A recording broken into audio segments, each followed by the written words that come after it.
पिछले 268 साल से 1757 में जब हिंदुस्तान में अंग्रेजी हुकूमत चालू हुई, तब से मुसलमानों के लिए दान दक्षिणा में कोई ज़मीन मिल गई हो सरकार की तरफ से, ऐसा हरगिज नहीं हुआ। बल्कि उनकी ज़मीनों पर दूसरों ने कब्जा कर लिया। कई जगह वक्फ बोर्ड के मैनेजमेंट भी बदनीयती से उस ज़मीन को बेच दिया या उसकी लीज दे दी। जैसे बम्बई में सुना है कि वो अंबानी जी जो है उनका जो घर है वो वक्फ की ज़मीन पर है। तो ऐसी घटनाएं तो घटी, लेकिन एक मिसाल नहीं मिलेगी 268 साल से, यानी 1757 से लेके आज तक, कि वक्फ के वालों ने दूसरे लोगों की ज़मीन हड़प ली हो। अब इस 268 साल से पुराने कागज अगर आप किसी से मांगो तो सिवा बदनीयती के दूसरी चीज हो नहीं सकती। हमारी कचहरी को यह देखना है कि इसमें सरकार का इंटेंशन क्या है।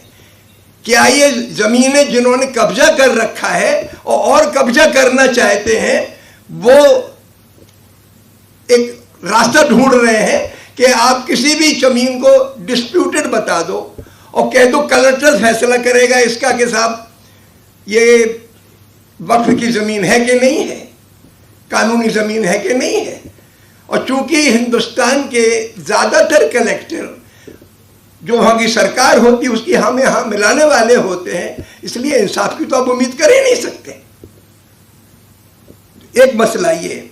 दूसरा मसला ये खड़ा हुआ, अभी मैं गया था उधर यूपी में संभल और फिर वहाँ गया अजमेर शरीफ, इन दोनों पे मुकदमा लगा दिया गया। कोई सबूत नहीं, हल्का फुल्का भी नहीं कि कभी संभल में जो मस्जिद बनी है वो किसी मंदिर तोड़ के बनाई गई, या जो दरगाह बनी है ख्वाजा मुद्दीन चिश्ती की, जिनको हिंदुस्तान के लोग भगवान राम के बाद नंबर 2 पे गरीब नवाज कहते हैं।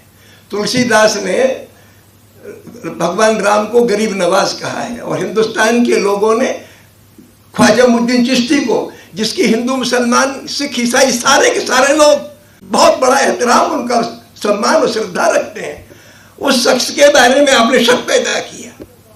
और किसी के बारे में शक पैदा कर दो और अगर आपने इस तरीके के कलेक्टरों को फैसला करने का दे दिया तो आप हिंदुस्तान की सारी मस्जिदों पे कि साहब मस्जिदों की ज़मीन गैर कानूनी है, ये तमाशा क्या है। इसलिए मैं महसूस करता हूँ कि हम सब लोगों को वक्फ के सवाल पर, कचहरी का मसला अलग है, अपना काम करती रहे, सांसद अभी इस पर हिम्मत ना हारे, क्योंकि सरकार अल्पसंख्यक सरकार है। 543 में 240 ही उनके पास है, बाकी लोगों के जुगाड़ बिठा लिया तो कानून पास करा लिया। लेकिन इसके एक एक प्रोविजन पर फिर हलचल मचाने की जरूरत है कि मुसलमान खड़े कैसे होंगे। वो तो जुबान खोलते तो जीभ काट दी जाती है, करेंगे क्या।